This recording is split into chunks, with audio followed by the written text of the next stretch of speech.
When I was working for a federal government land management agency in Montana a few years back, something really creepy came over the repeater network.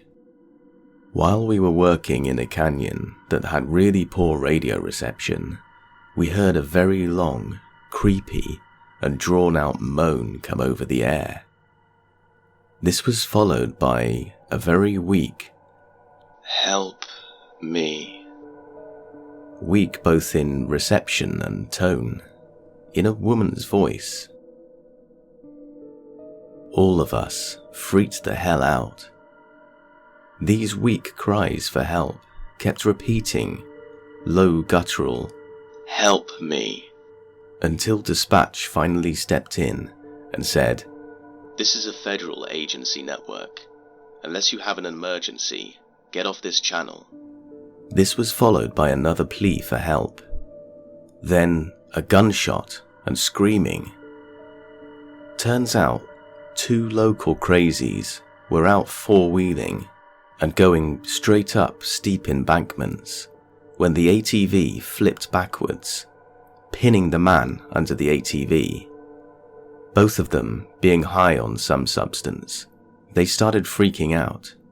The man being perfectly fine except for being pinned by the leg and high, started to hallucinate that he was bleeding out, pulled out his handgun and shot himself to make it quicker. Because they were four-wheeling so far back in the sticks, a helicopter was needed to retrieve the body.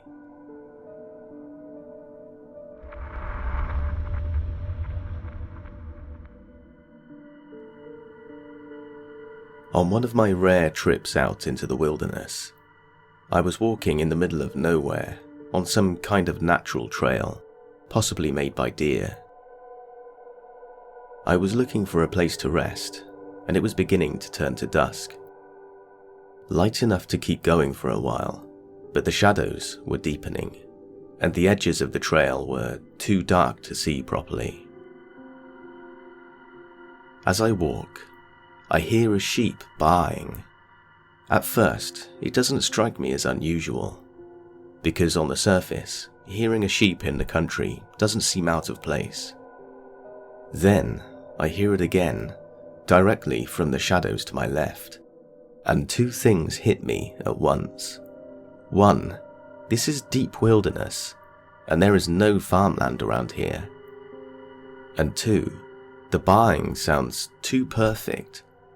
It sounds like somebody doing a really good impression of a sheep, but as I hear it again, I realize it's the same pitch and length each time, like a recording.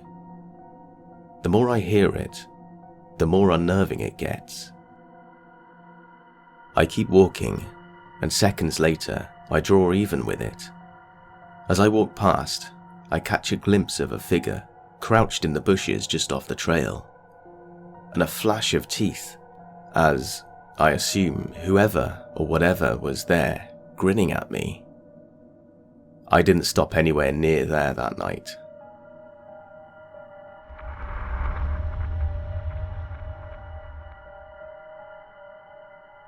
A few years back, a friend and I used to go camping out in the woods near my house. You weren't technically supposed to camp there, but it's not like anybody would notice if we did.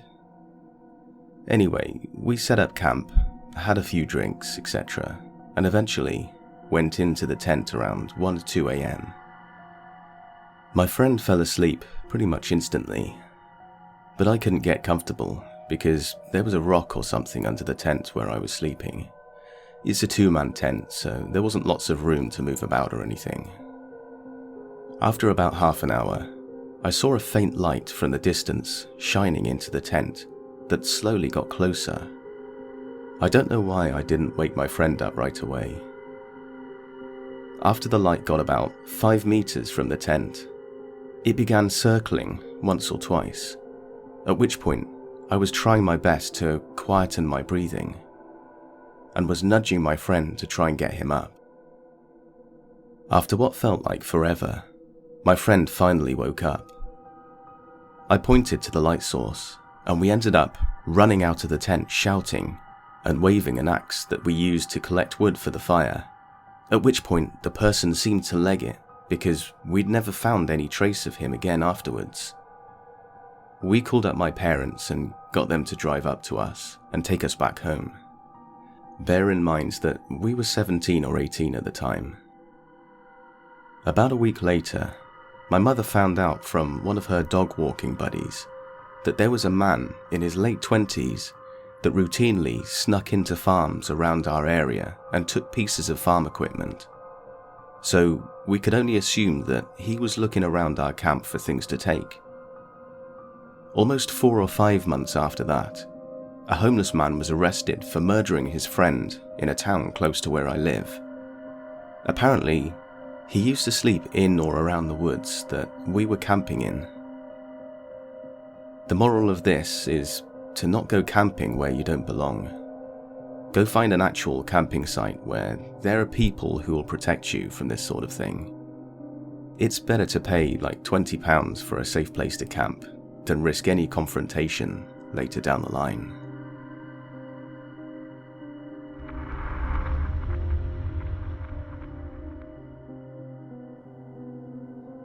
My cousin is in the Forest Service in the Montana-Wyoming area, and I decided to go up there with her to literally test the waters.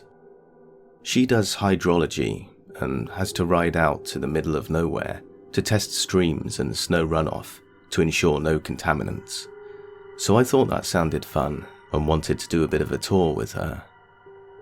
We were going to have to camp out there for 2 nights, so we packed up all our gear in saddlebags or saddle bundles and started out. The first day and night was amazing, beautiful scenery and amazing air quality. It really is so peaceful out there. I love that area and wish I got to go there more often. Anyway, we started out on the second day and my cousin said, "Do you want to see something weird?" Of course I said yes. So she led me on a bit of a side journey into this tiny little ravine. We ended up travelling about 2 hours away from our actual path that we had laid out. At the very end of this fold in the land, she dismounts and tells me to get off my horse too.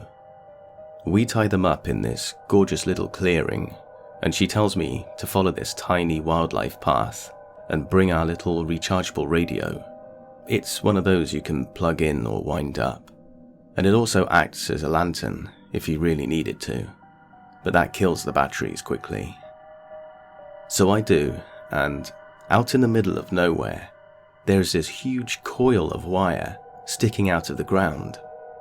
The wire itself was not weirdly large, like some buried transmission wire, but small, like 10 or 12 gauge wiring for a house. It trailed off into the brush and trees, so naturally I decided to follow the damn thing out of curiosity. My cousin trails behind me as I do, and this wire, after coming straight up from the ground, is strung across limbs of trees, then back to the ground.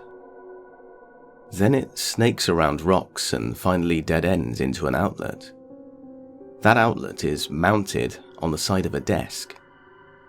It looks like a school teacher's desk from when I was growing up, with a metal base and a pseudo wood plastic top thing.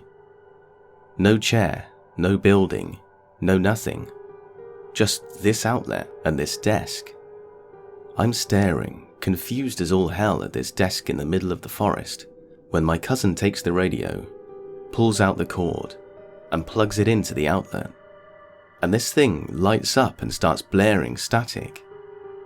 The wire was being fed from somewhere. Now, the place where we were had no access roads, no buildings for many miles, and no other people around. And yet, there it was, a live outlet. Weird as hell.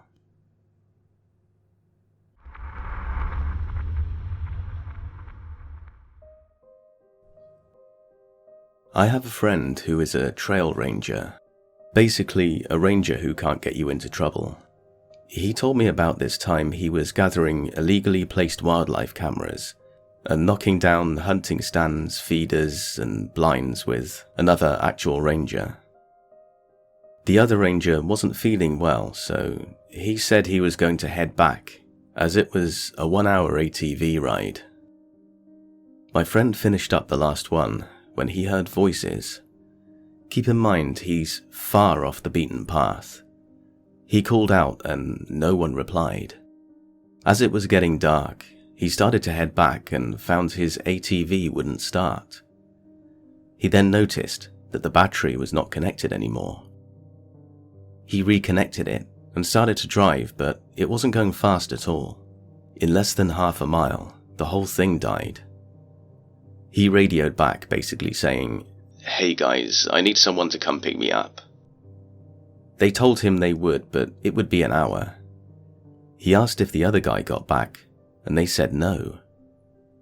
He settled down and started a small fire, but before long, he could hear voices again. It's dark, and he wasn't happy. The voices sounded like an argument now. Someone was angry and yelling at someone else who sounded more scared. He called out and asked if anyone needed help. The voices didn't seem to care. He guessed they had to be less than 1,000 feet away. He radioed again, and they said they were having trouble finding what path he might be on, and haven't left yet.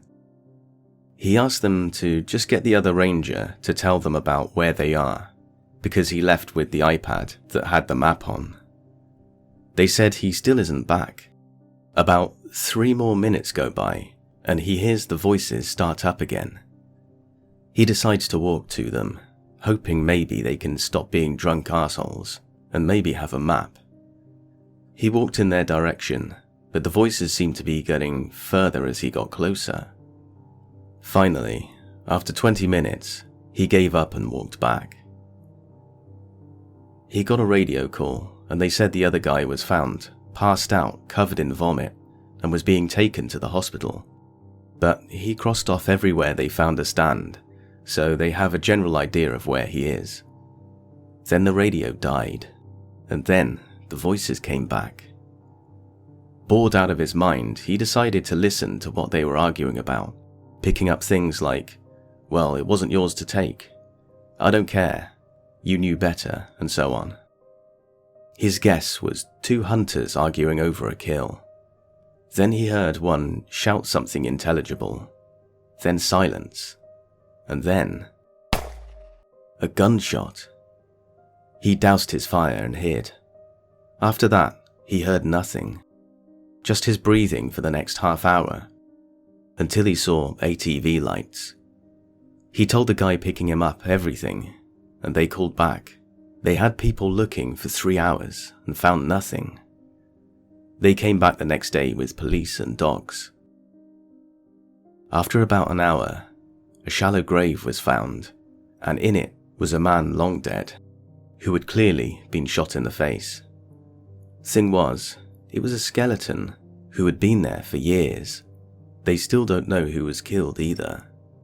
Their best guess was it was some homeless guy or someone else with no dental history. The only things they found on him, I believe, was a red flannel, a pair of jeans, and 1 boot.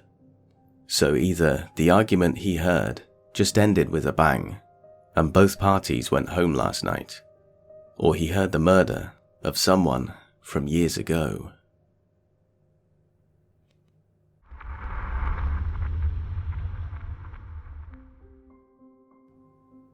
I've only ever lived in one place my whole life. I lived with my family up on a mountain in rural Alabama, like really rural.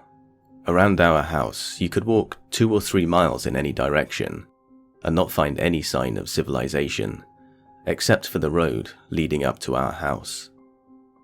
Just trees, leaves, and pine straw, and a 3-mile radius of private woodland. Anyway, one night I was probably about 15 or 16. I had a lady friend at my house who I desperately wanted to impress. So I decided it would be cool to go walk out to my favorite spot in the woods. In hindsight, I know I shouldn't have done this, but the spot was my ace in the hole. It was super romantic. Fireflies and the sound of a small stream, the whole shebang. She seemed tentative at first because she was smart but ultimately caved to the thought of adventure. So we start walking down the path I'd cut out. I've got my lantern because I couldn't find the flashlight, so I couldn't really see too far out in front of me, but it was enough to see the path. So it's about a 10 or 15 minute walk, and about halfway through, there was this kind of distant, weird buzzing sound. It was hardly loud enough to interrupt our talking, but it was definitely there whenever there was a break in the talking. At first, I really didn't think much of it. The woods can be a really loud place at night with all the bugs, and it was getting to be spring, so I pretty much ignored it.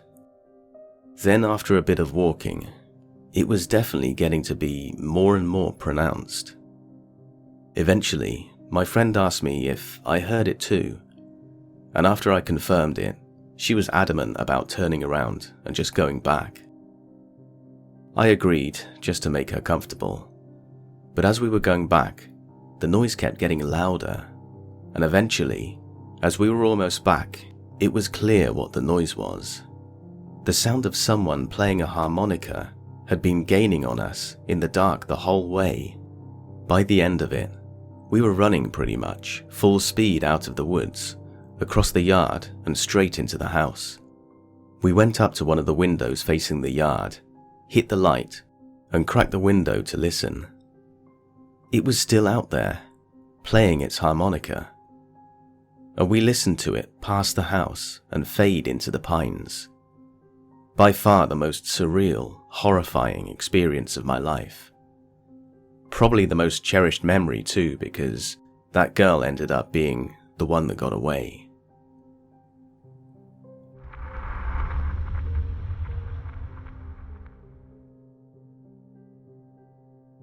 My husband and I hiked the approach trail to Springer Mountain several years back, planning to summit and return to the bottom and camp. It's summer, like 90 degrees, and besides a few trail runners early in the day, we really see no one else. It takes a few hours longer than we anticipated, and we're beat. Also, because of the way my leggings rubbed, I have the worst chafing imaginable, and just don't want to hike down again. We set up and cook dinner, and a man comes from the opposite direction towards the summit. My husband strikes up a conversation, and the man agrees to give us a ride back to the park where we started. We throw our packs into his trunk, but I keep my cell phone in hand, even though it's nearly dead and I have no signal. The guy had said he knew the way to the park and could get us back quickly, but then suddenly, he apparently takes a wrong turn, and now he has to turn around. Something about his story doesn't add up during the entire ride. He says his wife is in labor with their first child, but he had to get away for a bit, take a hike to clear his mind, etc. Okay, whatever. Maybe he's nervous, it happens. He just kind of rambles about weird things and then realizes, oh wait, I've taken another wrong turn. We turn onto a road, and there's this old house, and he wants us to get out and look at it. Won't take no for an answer. Then it gets really weird. He asks if he can take a picture of us in front of this house, standing on the porch and sitting. He is in full photo shoot mode. I want you to look happy. Now I want you to look angry, etc. We get back to the car, and I'm thoroughly creeped out. He's Sheldon Cooper in Ted Bundy form. He tells my husband that his car is running hot and needs some water to cool it down. He has some in the trunk if my husband wouldn't mind getting it for him. I instinctively hop out with my husband because no way am I getting left in this car if the guy is trying to split us up. We put the water in, and away we go. I'm telling my husband in the car how we had to meet so-and-so in the morning. We made plans, whatever I can, just to make this man take a hint that someone knows where we are and had plans to see us the next day. Our location was known, but exact plans were not known to anyone but us. we weren't meeting anyone. I am fantastically relieved when I see that we are finally nearing where we parked our car.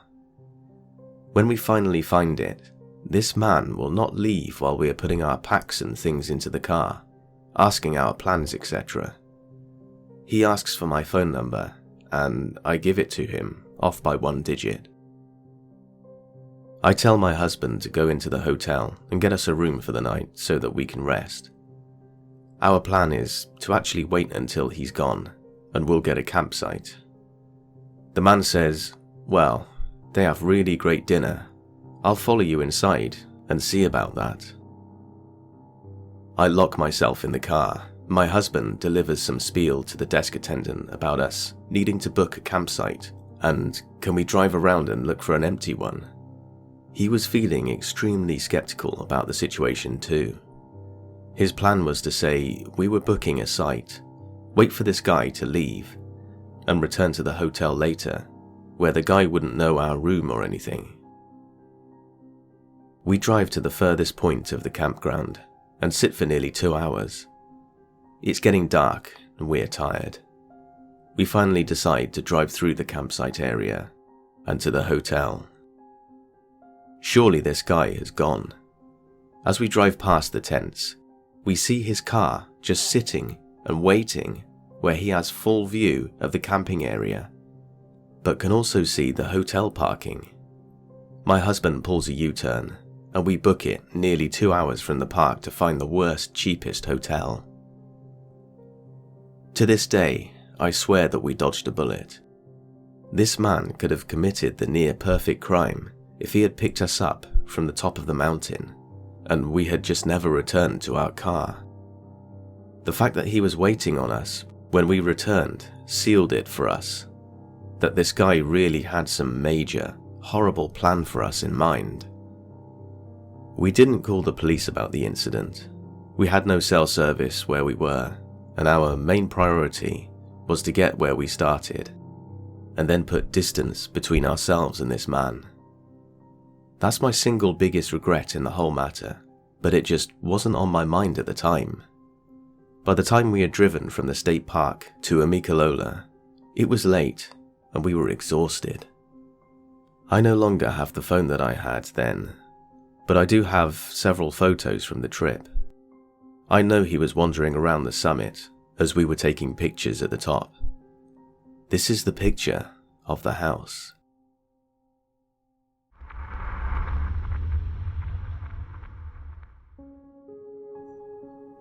When I was in the Scouts, or rather the local equivalent, legally, adult Scouts had to do the 3-feather challenge. 1 day without food, 1 day without speaking, and 1 day and night alone in the woods, with only a knife and a tarp, unseen by any human, after which one has to sneak back to the Scout camp, unnoticed by the sentries, and report to the campmaster.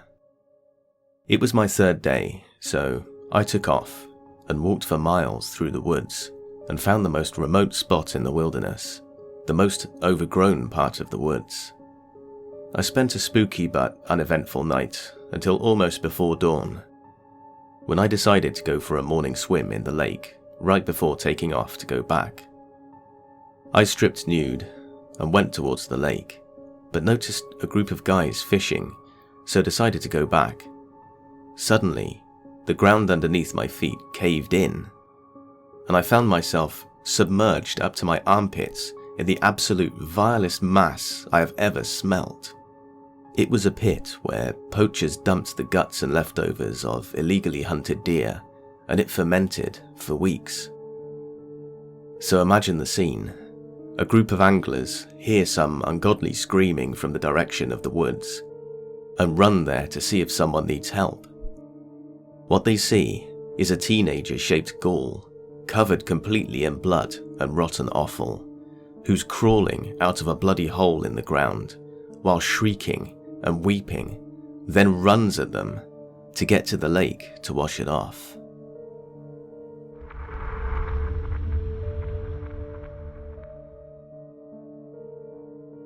I was in the Gila wilderness, and a convoy of us campers and fishers were making the drive on the dirt road from Mogollon to Snow Lake when we spotted a forest ranger guy pulled over looking in a ditch.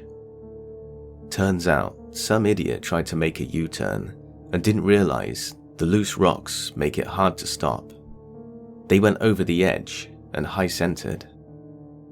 We're miles from the nearest official campground, and it's early spring and the night times get pretty damn cold. We get a jeep with a winch in position and start to pull the guy out of the ditch. Off a hill comes a white dude in a purple velvet sweatsuit. He's got a walking stick, fanny pack, and a purple velvet sweatsuit, and that's it. He's a blonde dude and pretty skinny. My friend said he looked a lot like Rhys Ifans, who played Nigel, the kicker in the Keanu Reeves classic The Replacements. He comes up to us and tells us he's German and having a great time. We couldn't get over the purple velvet suit. It was like a real pimp sweatsuit. The ranger is immediately suspicious. He wants to know where he's staying and where he came from. It was around 9 in the morning, and the only way he could have gotten where he came from was to hike for hours. The German guy is pretty goofy and just points off towards the other mountain when we asked where he was staying and going. We all think it's funny, but also question how the guy is getting along with no water and no food. The sun is intense above 5,000 feet, even if it's only 75 degrees. The German guy refuses water or any other help and just crosses the road off into the woods. The ranger guy told us he can't really keep the guy from doing that since he seemed okay. He said he'd check a few campsites in that direction later to see if he made it. We get to Snow Lake and commence drinking like fish in order to better catch fish. That evening, the ranger pops by to tell us that nobody at the other camp has seen the dude. He radioed around and no other rangers had abandoned camps or missing campers, and they surely hadn't seen a German dude in a purple pimp sweatsuit. That ranger rolled off duty the next day, and his replacement came by to make sure the other ranger wasn't smoking something we had given him. We assured him it all happened. We never heard another word about the German in the purple pimp sweatsuit, but makes for a good story.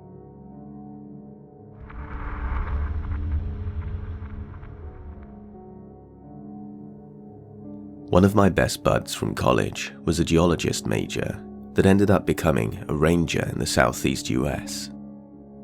Haven't spoken in years, as is the case as time passes, but I remember 8 or 9 years back, he was telling me about an old married couple that he had recently helped out. He had seen them come to the park several days in a row, and found out they were visiting from out west, and they had gotten engaged there decades prior. They had been searching for a spot they'd taken pictures of where he popped the question, but were having trouble. After looking at the pictures and figuring out roughly where they were trying to get to, he escorted them in his vehicle. Then hiked with them to where he thought it would be. They found it, and he left them there and went back to his station at the entrance. He said he got a weird feeling once he got back, and felt like he needed to wait to see them whenever they left. Well, once it came time to lock up at night, he still hadn't seen them leave, so he reported it. Left his assistant to wait at the shack at the entrance, and went back to where he left them. He found both of them lying down, spooning along the bank of the river. Neither were alive. He called the cops, went through the 9 yards and went home. The police were able to disclose to him their identities, but weren't sure of anything else initially. Later, he learned that the wife was terminally ill with cancer, and they had both committed suicide by ingesting some sort of chemical pill combination medley. They had just chosen to do it at the place they had gotten engaged at. My bud wasn't torn up about it. He was obviously sad about them dying, but said that he thought they hadn't asked for any help earlier because they didn't want anyone to think they had helped kill them.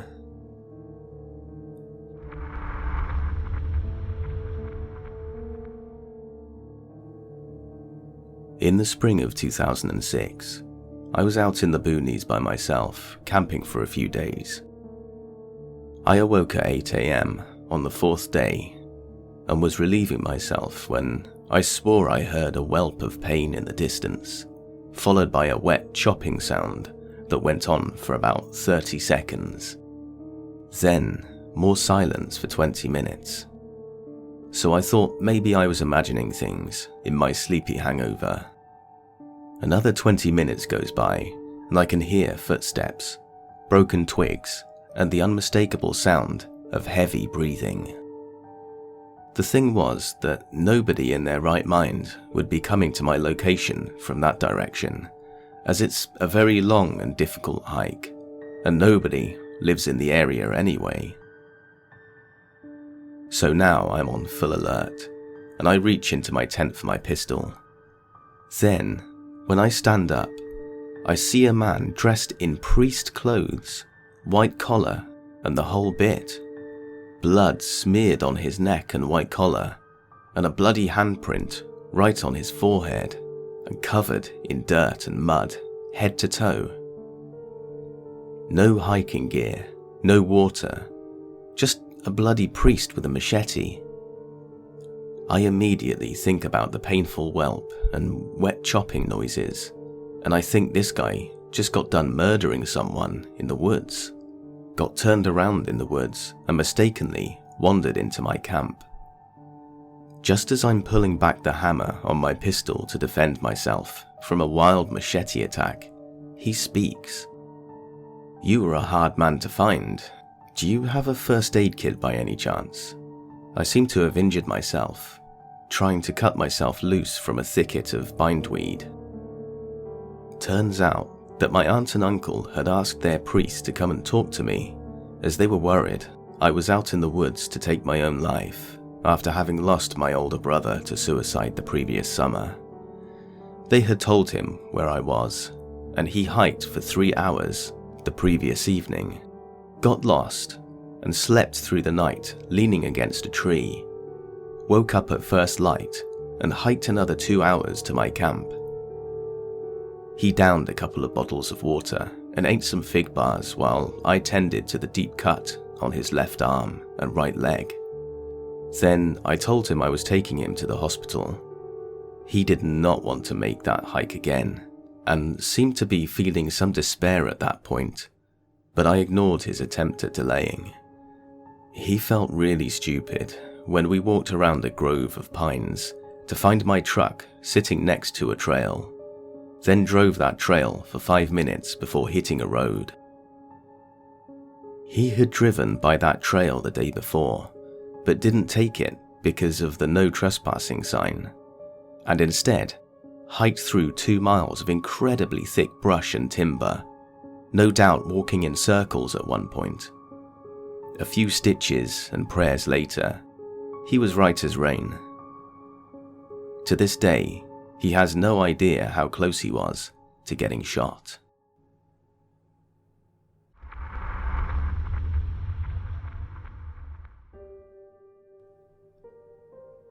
Back in 2010, I had just finished a wilderness leadership class and decided to go to Colorado to get some solo wilderness time. I found out about some hot springs near the Colorado River that were only accessible during the winter, because during the summer the snowmelt raises the water level of the river and they become submerged. So I decided to go and spend a few weeks out there. It was on BLM land, and I had about a 4-mile hike from where I parked to where I was camping. The BLM lady who watched the land saw me when I arrived and asked me to just write the date on my windshield every week to let her know that I'm still alive out there. Anyway, it was pretty pleasant out there, but every night I was terrified of the bears. They should be sleeping, but if they aren't, it means they're hungry as hell, and I'm for dinner. For this reason, I decided to set up camp close to a cliff. It was about 40 feet down to the river, and I figured, worst case scenario, I could jump and then get to the hot springs to prevent hypothermia. It's a crazy plan, but once you're out there, you realize bear spray is kind of useless inside a tent. So one early morning, I hear these loud animal noises outside my tent. They're getting closer and very loud, accompanied by grunting and breathing noises. I was too scared to open my tent. I just froze. And the steps kept getting closer and closer and closer. At this point, I could hear it sniffing my tent. I didn't dare move. I just lay there. It starts to move away from my tent, but it's still out there. And now I hear more than one animal. I finally poke my head out, and it's a herd of elk. I swear though, it was probably the most scared I've ever been out camping.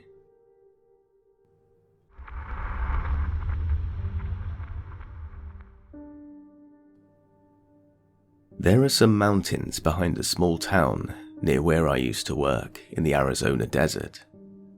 One night, a good friend of mine and I decided to say, to hell with it, and actually hike up the mountain after work. Since I used to work mid-shift, this takes place at like 1 in the morning. I know, I'm an idiot. Anyway, we stay up there and have a real bro-to-bro conversation about the past. While he's telling me about his ex, I swear, even to this day, I heard someone whisper right in my ear. I asked him if he had whispered anything, and he declined.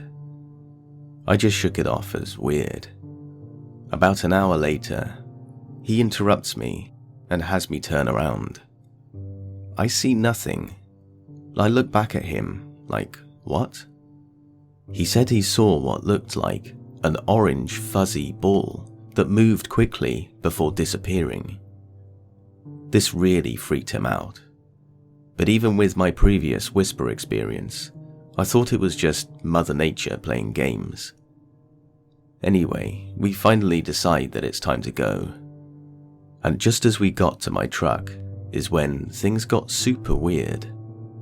I sit down and open the passenger side door for my friend, and I see what I can only describe as an orange fuzzy ball floating very quickly to the left. It disappeared once it got behind my friend.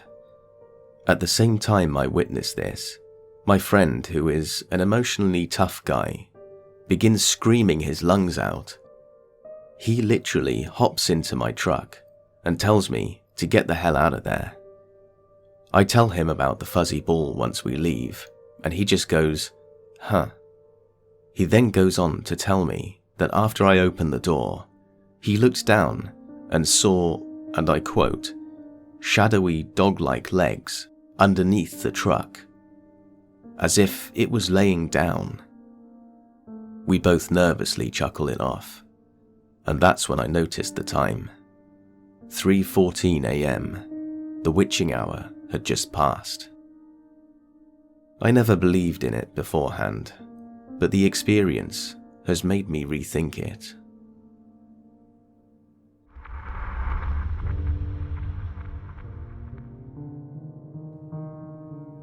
So we're at this camper near the Dover Lights in Arkansas.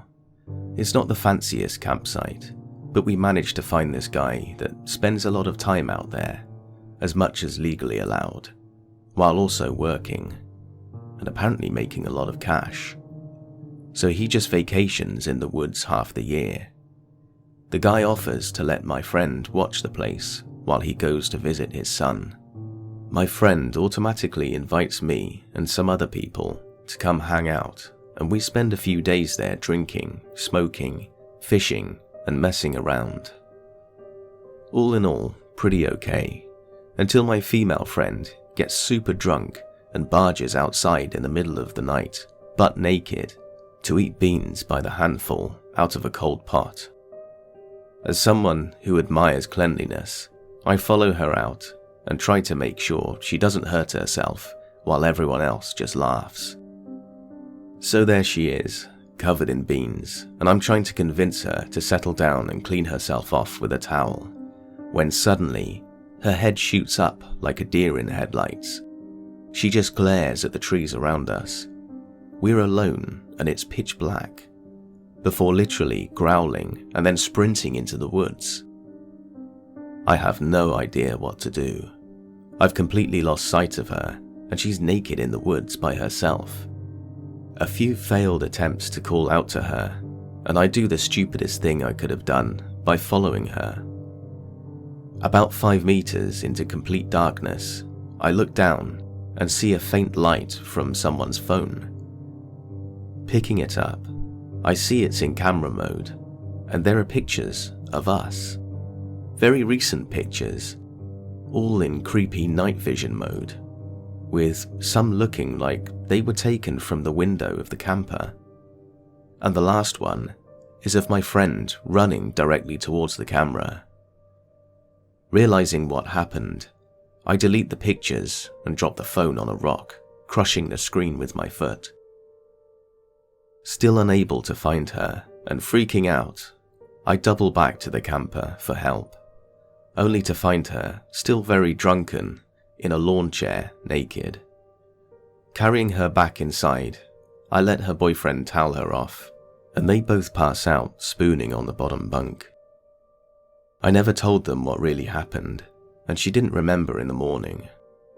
But I did lock the door and wake up every hour just to keep an eye on things.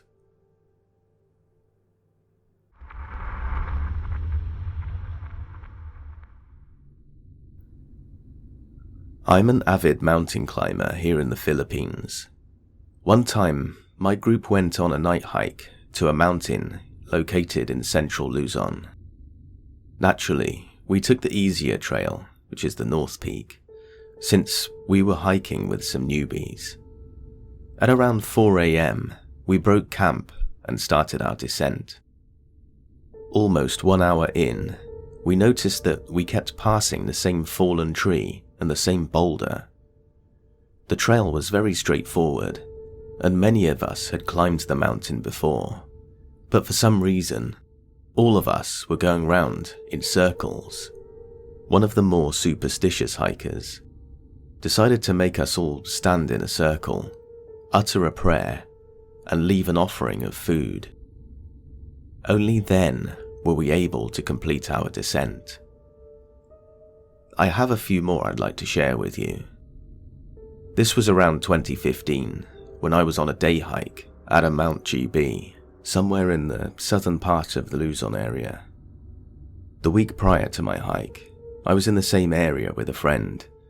Being that the trail is relatively straightforward, we decided not to hire a guide. Fast forward to the present. I decided to do a nighttime trek with 5 of my colleagues in tow. Since I was the one who knew the trail, I was the group leader. After about an hour or so, we heard something that went psst, psst, psst, as we're hiking the trail. We look around thinking it might be one of the locals. Some parts of the trail led to small houses. Anyway, it soon stopped, so we forgot all about it. We soon reached a narrow part of the trail, bordered by shallow cliffs on the other side. Since I was the lead, I was very focused on the trail, and I didn't notice that my colleagues were lagging behind until one of them said, "Hey, why don't you shine your flashlight right in front of you?" I stopped walking and waited for them to catch up. When they reached the campsite, I asked my colleague why he told me to shine my flashlight right in front of myself. "Well," he whispered, "you were walking so fast, I didn't think you saw the child right in front of you." Here's another one. This is a very popular urban legend surrounding a certain Mount C, also called the Devil's Mountain.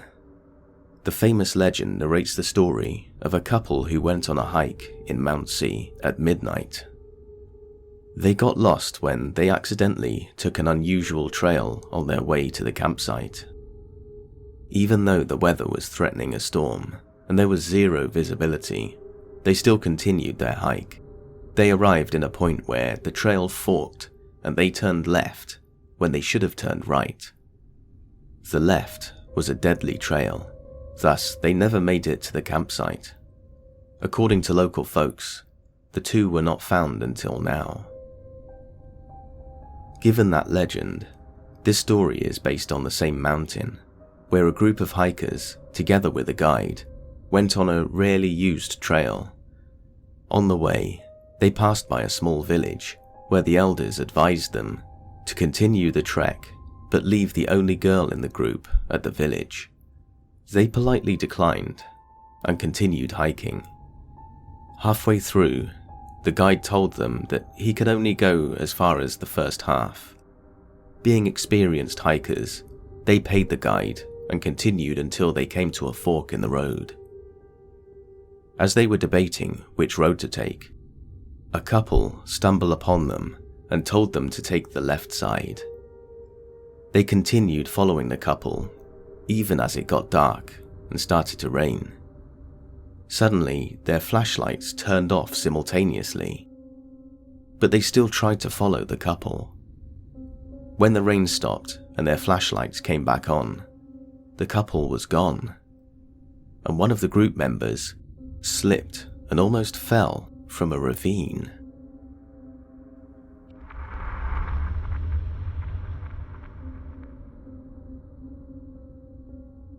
I was camping at 16 with just my mum and my dog, Sleeping Bear Dunes in Michigan, in a state park that is very much off the beaten path. It's been a long day, and we had been shore fishing for most of it. I have bad allergies, and I'm allergic to cedar, but as long as I take my Benadryl, I'm good to go. As long as I don't rub on leaves or trees, I get horrible hives. I make a mistake earlier in the day and grab a big chunk of it. So ends the fishing trip, and we hike back to camp. My hand, an itchy red swollen mess, but nothing too concerning. We make a fire, fry our fish. The state park is maybe half full. On our battery radio, we hear there's a tornado watch. Mum and I are in the tent camping, so we pack the majority of our stuff inside the canvas tent, drive the stakes deep with spikes of wood, secure a few tarps around it, and anchor it to the berm we were next to. We bury the tarps with dirt around the tent, so it prevents the wind from getting up under the flaps and carrying it away. We got in the van, ate our dinner, and hung our trash out in the tree. Crazy storm, wind whipping trees around so hard they're bending low, screeching against the van and making my dog whimper. It was a long night, and we fell asleep after the worst of it, and the tornado watch, which had been turned into a warning, had passed. I got up to pee when it was close to dawn, dropped my drawers and squatted. Mid-pee, I sneeze, and I hear, "Bless you." What the hell? It's dark and raining. Sounds are muted in the forest in the rain. It's the loudest thing you hear. I freaked the hell out and dove back into the van and locked the door. I woke up to birds chirping, sun shining, and our tent completely outfitted with cedar. I mean, it looks like a miniature cabin. All side walls had about 50 pieces of wood leaned up against them, and a flat large piece in the front of the tent flap. We're pretty unnerved, so we walk down to the ranger station. He comes back with us, takes a few pictures, and helps us disassemble it. We had to move the piece blocking the door with a tarp to get it out of the way. It was so heavy, and took all three of us to drag it. It turns out, there is a homeless guy who likes to ransack campsites at night, who runs around the area. He must have been watching me use the bathroom. The ranger thought he'd tried to fortify our tent from the storm, and I'd startled him. I'm pretty sure he was in the tent when I went to go to the bathroom. He only stole our Kraft cheese we left out. So creepy. We never saw him.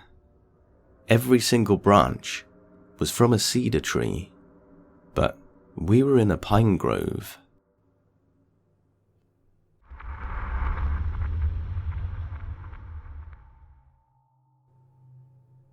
I was in the forest camping out under the lovely forests of Jersey. We set up camp and we were all chatting in our tents, just a bunch of teenage girls, and left the fire up so we can tell some great scary stories. All was going well until we heard a rustling in a bush. Textbook scary story stuff. We all think it's one of our friends who hasn't come back from their potty break, but just as the bush was rustling, we see the outline of a person circling our tent. We call out for our friend, but random person doesn't answer, and at this point, he stops in place. We all start getting freaked out, and as the person we see outside could not possibly be our friend due to the height difference, one of the members of the group lies and says that we're armed and going to kill him. A good minute goes by before we all hear what I can describe as the most shrill scream I've ever heard, and the dude just up and leaves. Creepy part about this is that our friend who was out at the restroom says they heard said scream, but no one around the camping area or even footprints of where the man should have been. We were also pretty deep into the woods as well, so it's not as if anyone who was just passing by could have found us, at least not easily.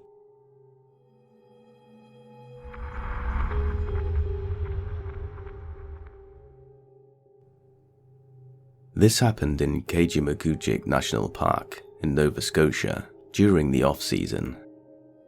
Not super wild, but at the time of year, it can get very isolated and quiet. I went camping in late September, and the park was pretty empty except for a couple of other campers that were spread out over a large area of rugged campground.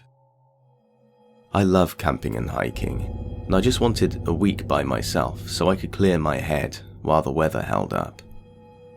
It was a beautiful early fall, and I had taken my mum's duck-tolling retriever with me for company. As a side note, my grandpa raised dogs and would never let his daughters or sons venture out alone without bringing one of them with them. It's something instilled in our family, and my mum insisted that I take her dog with me, so I did. The first few nights were super nice, and the third day passed like any other. I fell asleep peacefully in my tent, but woke up at 2 a.m. to realize that I really had to go to the bathroom, number 2, and badly. The washrooms were a couple of minutes down from my tent, so I brought the dog and scurried over as quickly as I could. I got into the women's washroom in time, finished up, and washed my hands. I had just turned the corner of the doorway, and a random man, out of the darkness, started running at me. He was hiding on the other side of the small building where the men's washrooms were, and he looked angry and intense. My brain didn't register what was going on, but the dog went into full-blown wolf mode. The dog's ears pulled back, and he started barking, snapping, and snarling at the man, which stopped him in his tracks. I've never seen our family dog so much as hurt a fly, so to see him react as he did, I knew something wasn't right. The man backed down because the dog wouldn't let up, and put on this weird show of walking over to the payphone on the wall nearby and pretending to make a call, pretending that he wasn't trying to attack a woman at 2 a.m. I got the hell out of there, threw my stuff in the car, and left. It took me a few years before I was brave enough to talk about it, but I owe that dog my life.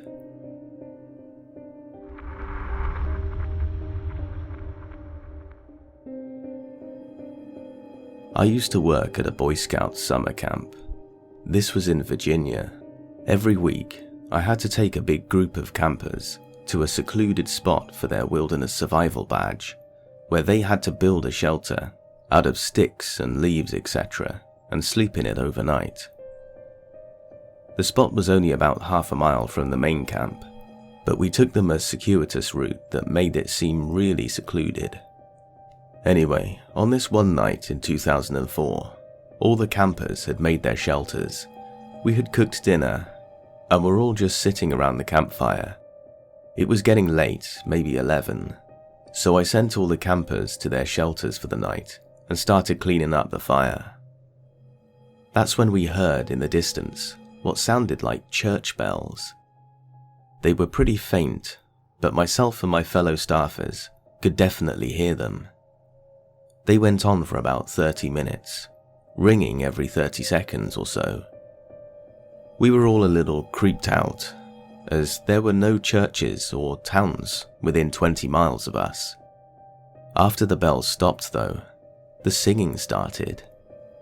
It was too faint to hear the words, but it sounded like church choir music, but a lot of people, and a lot more enthusiastic. Also, it was almost midnight at this point. The singing went on for well over an hour, sometimes quietening down until we almost couldn't hear it, and sometimes getting so loud we thought it was getting closer. All of the campers were super creeped out, but I lied to them, telling them that there was a church service going on in camp, and that there was nothing to be scared of. Eventually, at almost 1 a.m., the singing stopped. I found out a few days later that there had been a large KKK rally only a few miles away that night, and that's what we had heard.